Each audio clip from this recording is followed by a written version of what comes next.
Hey there guys, DMO73 here, bringing you another spoiler article for the week. This is pre-release weekend. It starts now, so we're gonna see a lot of cards getting played around and goofed around with. I know for one, I'm going to be trying to record anyway, my pre-release, so hopefully I'll have some footage of that for you guys. But anyway, let's dig into the spoilers. We have first Arthur Pendragon, King of the Round Table. He is back, he is revived, he is a light resonator 5-drop Knight of the Round Table.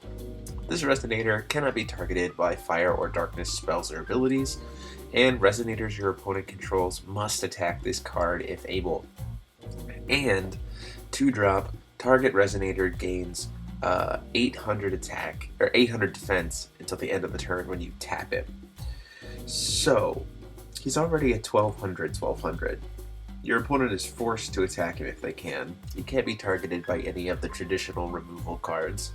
And when you tap him for his effect, he becomes at 1800 and he becomes attackable. So he's at 1200, 1800 that just sucks in attacks. That's good. That's very, very good, especially in sealed or draft. But also, if you could think of ways, if you're playing a light-based deck, you can use things like Close Tailor to put Amino Habakiri on him, which is the card that whenever this resonator deals damage to another resonator, it also deals that much damage to your opponent. So you use Close Tailor to swap over the that card onto him, because Close Tailor's effect doesn't move things without it being targeted by the addition itself. So you can get around that whole fire ability thing. And then Arthur will be a sink that also is going to hurt your opponent's life every single time they try to attack him. And forms a pretty nice little nasty lock. Very, very good. I would have to see exactly where he fits in terms of constructed, but I mean, it's a very, very good card. So I imagine there's definitely a place for him. Then we have Dance of the Shadows. Spell Chant instant 4-drop. You may play this card from your graveyard. If you do, remove it from the game instead of putting it anywhere else anytime it would leave the chase. So you can cast this card twice. And put target resonator from your graveyard into your field. Remove it from the game at the end of the turn.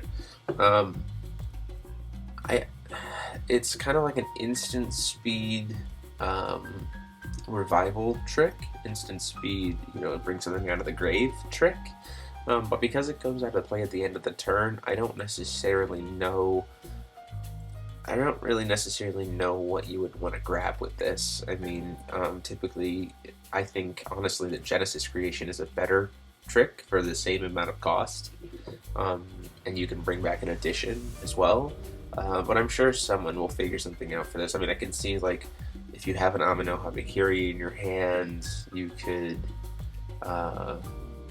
trigger... No, I think Susan is an Enter effect. So I don't really even know what you would do with this card. But I mean, there's probably something that I'm missing. So we'll have to see. Worst comes to worst, you use it as an instant speed to be able to pull out a blocker if you really need to save yourself. But again, there are better ways to do that, I think. But I might be missing something, so... Moving on, we have Alice's Little Supply Force, another little soldier. It is a white soldier, 2/2. And you can pay a white and banish this card to recover target resonator. So very similar to the Supply Force from the machines, but it just costs a white to use as well.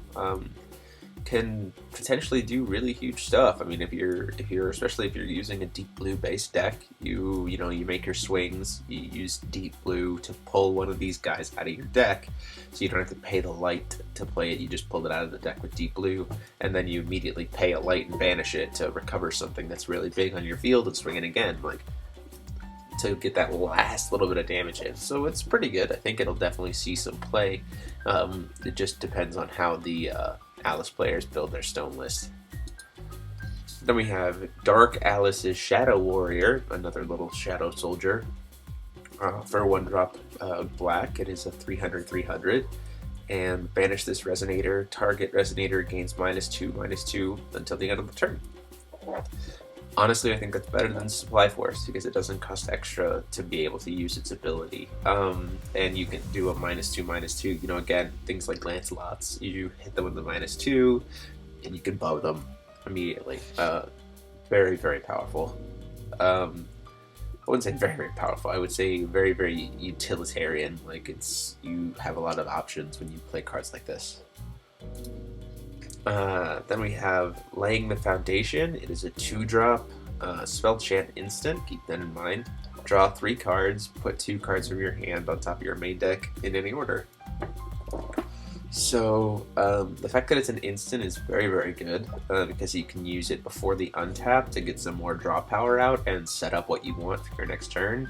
So, you know, before your draw phase, like before the actual card draw of your draw phase, you play this, draw 3 cards, pick one for your hand, put the card that you want to draw on top, and then you move to the actual draw and you'll draw into it. So and then untap. So very, very good card for draw power. Blue is getting a lot of support this set. I'm very happy about it.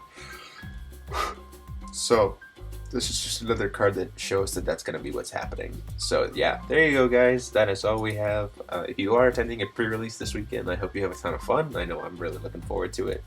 Go ahead and let me know what you think about these cards. Whether you think they're great, they're awful. As always, like, comment, and subscribe. And until next time, this is GMO73 signing off.